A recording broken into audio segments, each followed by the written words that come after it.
في بوست كده ممكن الواحد يقراه ويعديه، لكن في حاجات بتقابلك وتقراها انت ما تقدرش تعديها ابدا. من الصدمة اللي انت فيها تقعد تقراها مرة واتنين وتلاتة، يمكن انت غلطان في اللي قريته، يمكن انت مش فاهم صح. لكن اللي حصل اللي انا شفته النهاردة ده وقريته بجد خلاني انا مش قادرة استوعب.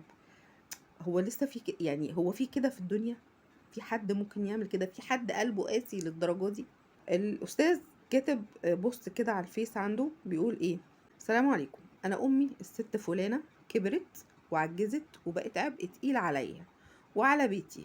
ست خرفت وما بقتش تعرف أي حاجة، ونظافتها الشخصية معدومة، وريحتها بقت صعبة وقرفاني جدا في عيشتي، ومخليه البيت كله ريحته لا تطاق، ولا عارف أعيش حياتي ولا عارف أستقبل في الضيوف. بسبب الوضع ده انا مش مجبر ان انا اضيع شبابي وصحتي وفلوسي علشان اخدم ست خلاص عمرها انتهى، ولا عندي استعداد ادفع مليم واحد في دار مسنين. فاللي عنده جمعية خيرية بقى او دار مسنين بيقبل حالات مجانا، او اي حد عاوز ياخدها يريحني من همها يجي ياخدها فورا ومن غير اي شروط. وحاطط بقى صورة البطاقة في البوست وبيقول اي حد عاوز يخلص الاوراق بتاعتها او ياخدها يتواصل معاه ويخلصوا من شيلتها. انا مش قادره استوعب بجد اللي انا قريته، يعني انا كنت فاكره ان البوست ده فيك، بس هو فعلا حقيقي مش فيك. للاسف بقى في ناس بتفتكر ان الرجوله ان هي تصرف على بيت او تشتغل وتجيب فلوس، فاكرين ان هي دي الرجوله.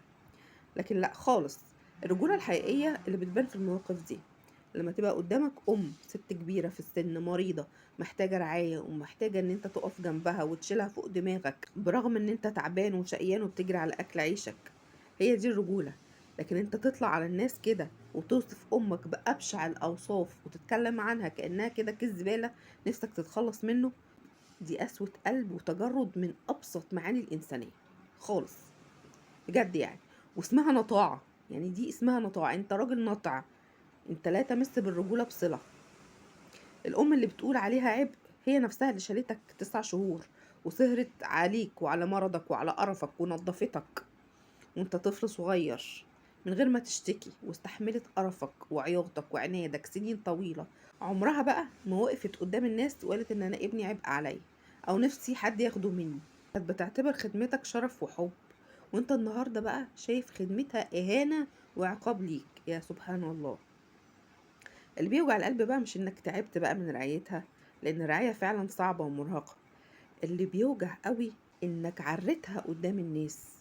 كان ممكن تطلب المساعدة من اي حد او تسأل عن دار المسنين محترمة او تدور على حد يساعدك، لكن للأسف اخترت تفضح امك وتتكلم عنها بمنتهى الاحتقار ده وكأنها حاجة كده صلاحيتها انتهت.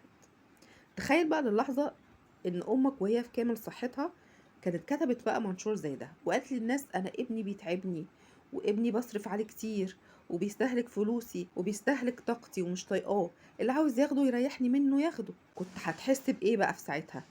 بقى ساعتها كنت هتقول ان هي عديمة الرحمة وما عندهاش قلب. ازاي بقى انت استسهلت تعمل فيها اللي عمرك ما كنت هتقبله على نفسك؟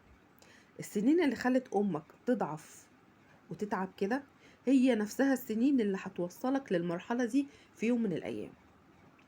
وهتكتشف وقتها إن أكبر خوف مش المرض ولا العجز، أكبر خوف إن يكون حواليك ولادك شايفينك بنفس النظرة دي اللي انت بصيت بيها لأمك. واللي انت دلوقتي بتعمله خليك واثق مليون في المية إن هو هيتعمل فيك بإذن الله. اللي يوجع القلب بقى فعلا إن قضت عمرها تبني إنسان والمفروض إن هو راجل ماله هدومه، ويطلع في الآخر مش راجل، يطلع في الآخر نطع.